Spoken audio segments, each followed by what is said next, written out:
ব্যৱস্থা ইয়াতে গ্ৰহণ কৰিব।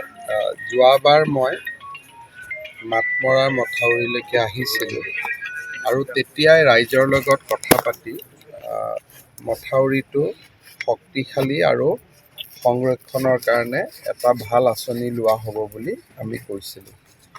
এতিয়া বান্দানা বুলি স্থানডোখৰৰ পৰা মাতমৰা মাজুলীলৈকে আমি 22 কিলোমিটাৰ অঞ্চলত প্ৰটেকশ্যনৰ এটা স্কীম এটা হাতত লৈছোঁ। প্ৰায় 90 পৰা 120 কোটি টকা লাগিব। পৰিকল্পনা চলি আছে। সকলো ঠিকে ঠাকে থাকিলে আমি খুব সোনকালে কাম হাতত ল'ব পাৰিম। তেতিয়া ই এটা মাতমৰা মথাউৰিটো এটা পূৰা সংৰক্ষণ দিব পাৰিব। আৰু এইবাৰো মথাউৰিটো ভাল অৱস্থাতে আছে, গাড়ী মটৰো চলাচল কৰি আছে। আৰু ই যদিও কোনোবা জেগাত অলপ বইল হৈছে, তথাপিতো ব্ৰহ্মপুত্ৰৰ পানী এইবাৰ ঢকুৱাখানা সমষ্টিৰ ভিতৰত সোমোৱা নাই। সেইটো আমাৰ বাবে এটা সুখৰ খবৰ। কিন্তু তথাপিতো বিভিন্ন উপনৈৰ পানীয়ে ঢকুৱাখানাত বানপানীত 50খনমান গাঁৱক আক্ৰান্ত কৰিছে। চৰকাৰে যিমান পাৰে সাহায্য অভিযান চলাইছে, সহায় কৰিছে আৰু সহায় আমি কৰি থাকিম। ইয়াতে যোৱাবাৰ মই মাতমৰা মথাউৰিলৈকে আহিছিলোঁ আৰু তেতিয়াই ৰাইজৰ লগত কথা পাতি মথাউৰিটো শক্তিশালী আৰু সংৰক্ষণৰ কাৰণে এটা ভাল আঁচনি লোৱা হ'ব বুলি আমি কৈছিলোঁ।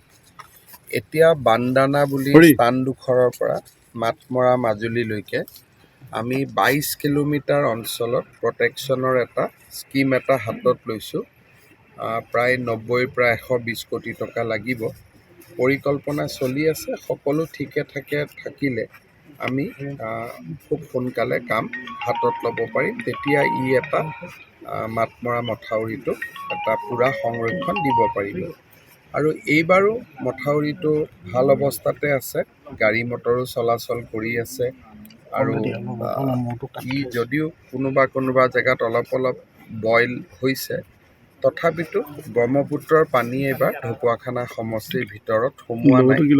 সেইটো আমাৰ বাবে এটা সুখৰ খবৰ। কিন্তু তথাপিতো বিভিন্ন উপনৈৰ পানীয়ে ঢকুৱাখানাত বানপানীত 50খনমান গাঁৱক আক্ৰান্ত কৰিছে।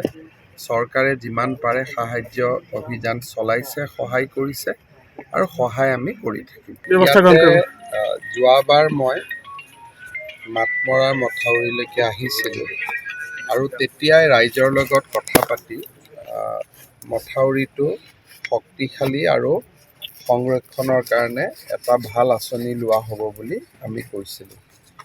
এতিয়া বান্দানা বুলি স্থানডোখৰৰ পৰা মাতমৰা মাজুলীলৈকে আমি 22 কিলোমিটাৰ অঞ্চলত প্ৰটেকশ্যনৰ এটা স্কীম এটা হাতত লৈছোঁ। প্ৰায় 90 পৰা 120 কোটি টকা লাগিব। পৰিকল্পনা চলি আছে। সকলো ঠিকে ঠাকে থাকিলে আমি খুব সোনকালে কাম হাতত ল'ব পাৰিম। তেতিয়া ই এটা মাতমৰা মথাউৰিটো এটা পূৰা সংৰক্ষণ দিব পাৰিব। আৰু এইবাৰো মথাউৰিটো ভাল অৱস্থাতে আছে, গাড়ী মটৰো চলাচল কৰি আছে।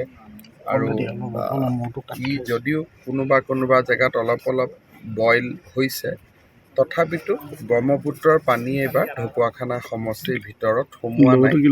সেইটো আমাৰ বাবে এটা সুখৰ খবৰ। কিন্তু তথাপিতো বিভিন্ন উপনৈৰ পানীয়ে ঢকুৱাখানাত বানপানীত 50খনমান গাঁৱক আক্ৰান্ত কৰিছে। চৰকাৰে যিমান পাৰে সাহায্য অভিযান চলাইছে, সহায় কৰিছে আৰু সহায় আমি কৰি থাকিম।